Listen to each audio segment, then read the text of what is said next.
Okay students, it's a 12th May 2020 8th class English lecture. In this lecture we will discuss about our second poem, geography lesson, written by Julfikar Ghosh.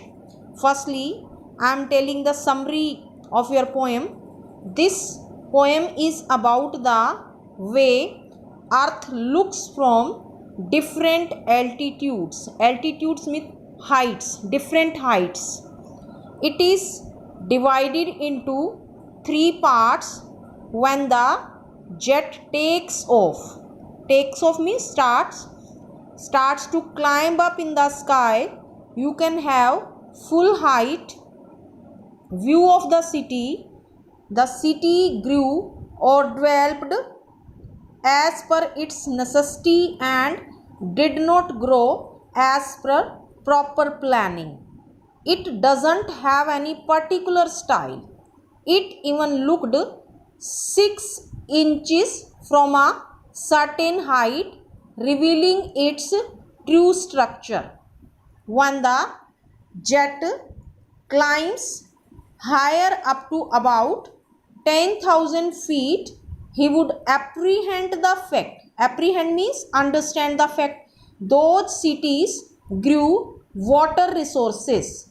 Water fulfilled the necessities like agriculture, transport, business and others. Means वहाँ population ज़्यादा है, जहाँ water resources ज़्यादा हैं, जहाँ की land ज़्यादा अच्छी है, क्योंकि जो वाटर है वो काफ़ी चीज़ों की नेसेसिटीज़ को फुलफ़िल करता है. जैसे एग्रीकल्चर के अंदर हमें प्रोग्रेस के लिए वाटर की नीड होती है, ट्रांसपोर्ट के लिए भी, business and other.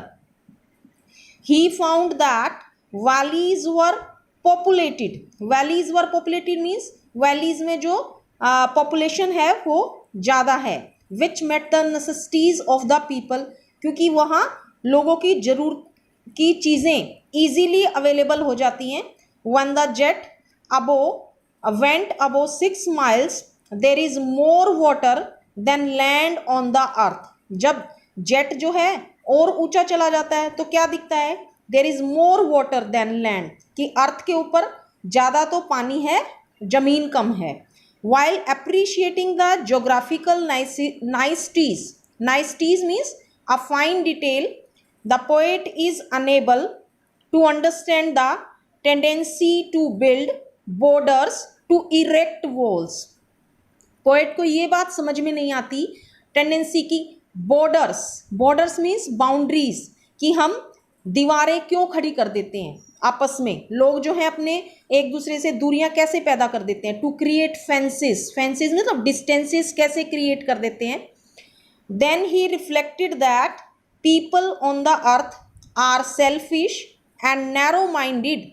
Narrow minded means कि ब्रॉड माइंडेड नहीं है, छोटी छोटी बातों के लिए एक दूसरे से लड़ाई झगड़ा कर लेते हैं, अपने लिए बारे में ज़्यादा सोचते हैं, दूसरों के बारे में कम सोचते हैं.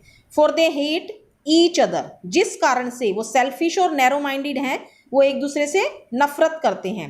He found the earth to be one but not the people living on this earth are divided for shallow reasons. क्या कहता है कि अर्थ तो जैसे जैसे जेट ऊपर जाता है कि दिखती है कि अर्थ तो एक है, बट जो पीपल उसके ऊपर रहने वाले हैं वो डिफरेंट टाइप्स के हैं.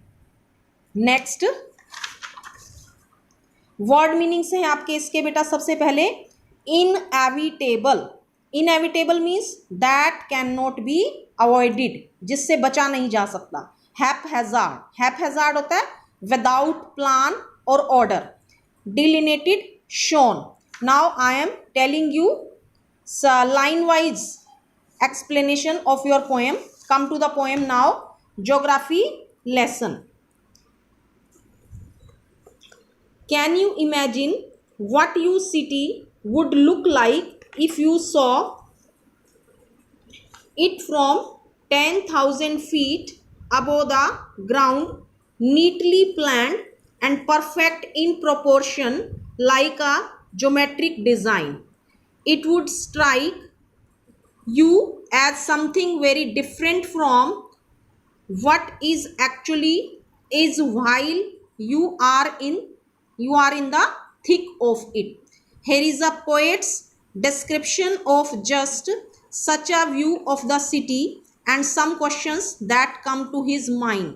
Can you imagine? मीन्स जैसे जैसे हम 10,000 फीट की हाइट पर जाते हैं ग्राउंड से ऊपर, तो हम जब अपनी सिटी को देखते हैं हमारे मन में क्या विचार आते हैं कि नीटली प्लान्ड, कि प्रॉपर बहुत नीटली मतलब साफ सुथरी दिखती है, नीटली प्लान्ड और अच्छे से प्लानिंग की हुई है, परफेक्ट इन प्रोपोर्शन, और हर चीज़ बहुत परफेक्टली है, लाइक अ ज्योमेट्रिक डिज़ाइन। जैसे आप मैथ्स के अंदर ज्योमेट्री बनाते हैं तो आप स्केल से सब चीज़ नाप कर बनाते हैं, उसी प्रकार से it would strike you as something very different from what is actually is.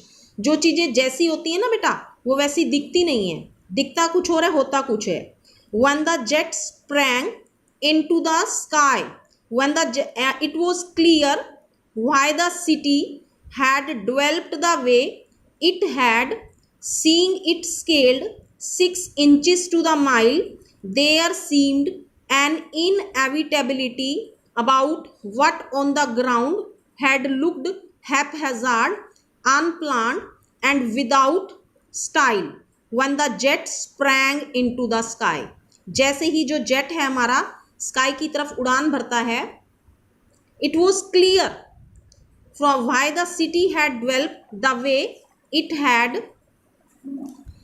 जैसे जैसे वो ऊपर जाता है हमें अपनी जो सिटी है कि किस प्रकार से दिखती है, कि developed the way it had, seeing it 6 inches to the mile, 1 mile किसके बराबर दिखता है आपको, 6 इंचेस के। There seemed an inevitability, inevitability means there can not be avoided, about what on the ground had looked haphazard, means हम जब इतनी miles दूरी पर जाते हैं तो हमें जो है हर चीज अनप्लैन्ड दिखती है। हैपहैजार्ड मीन्स विदाउट एनी प्लानिंग और order. When the jet sprang into the sky, when the jet reached 10,000 feet, जैसे जैसे जेट ग्राउंड से 10,000 फीट के डिस्टेंस पर जाता है, it was clear why the countries had cities where the rivers ran। ये बात क्लियर हो जाती है कि कंट्रीज की जो सिटीज हैं वहाँ कहाँ पर हैं, जहाँ पर रिवर्स रैन, जहाँ पर हमें वाटर रिसोर्सेज ज़्यादा मात्रा में अवेलेबल हो रहा है।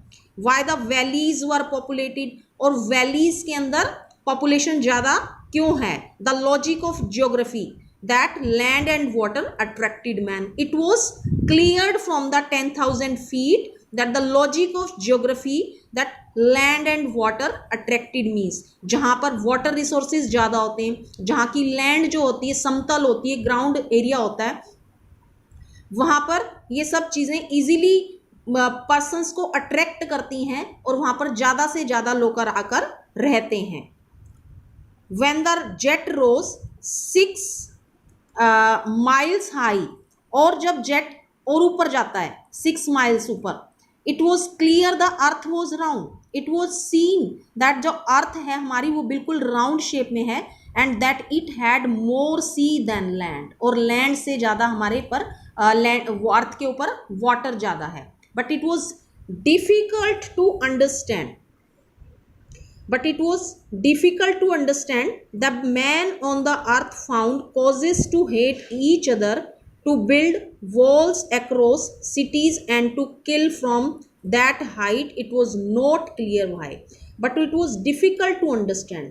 पर पोएट को ये बात समझ में नहीं आती, जो ह्यूमन बीइंग्स अर्थ पर रहते हैं वो एक दूसरे से नफरत क्यों करते हैं, उन्होंने एक दूसरे के बीच में दीवारें क्यों बना रखे, to build walls across cities and to kill, और वो एक दूसरे को क्यों मारते हैं, क्यों परेशान करते हैं। From that height it was not clear why, means जैसे जैसे जेट जो है वो ऊपर जा रहा है उसको सारी बातें क्लियर हो रही हैं कि स्टार्टिंग में तो जो सिटीज़ हैं वो विदाउट प्लानिंग नज़र आ रही हैं, फिर सिटीज़ जो हैं अच्छे ज्योमेट्रिकल डिज़ाइन के रूप में नज़र आ रही हैं, फिर ये दिख रहा है लॉजिक ऑफ ज्योग्राफी समझ में आ रहा है कि land and water attract man, but उसको एंड में ये बात समझ में नहीं आती why human beings hate one another, he couldn't understand that thing। Okay students, thank you so much। In next video we will discuss rhyming scheme and question answers. Please read the poem thoroughly by getting the video and summary. Thank you, students.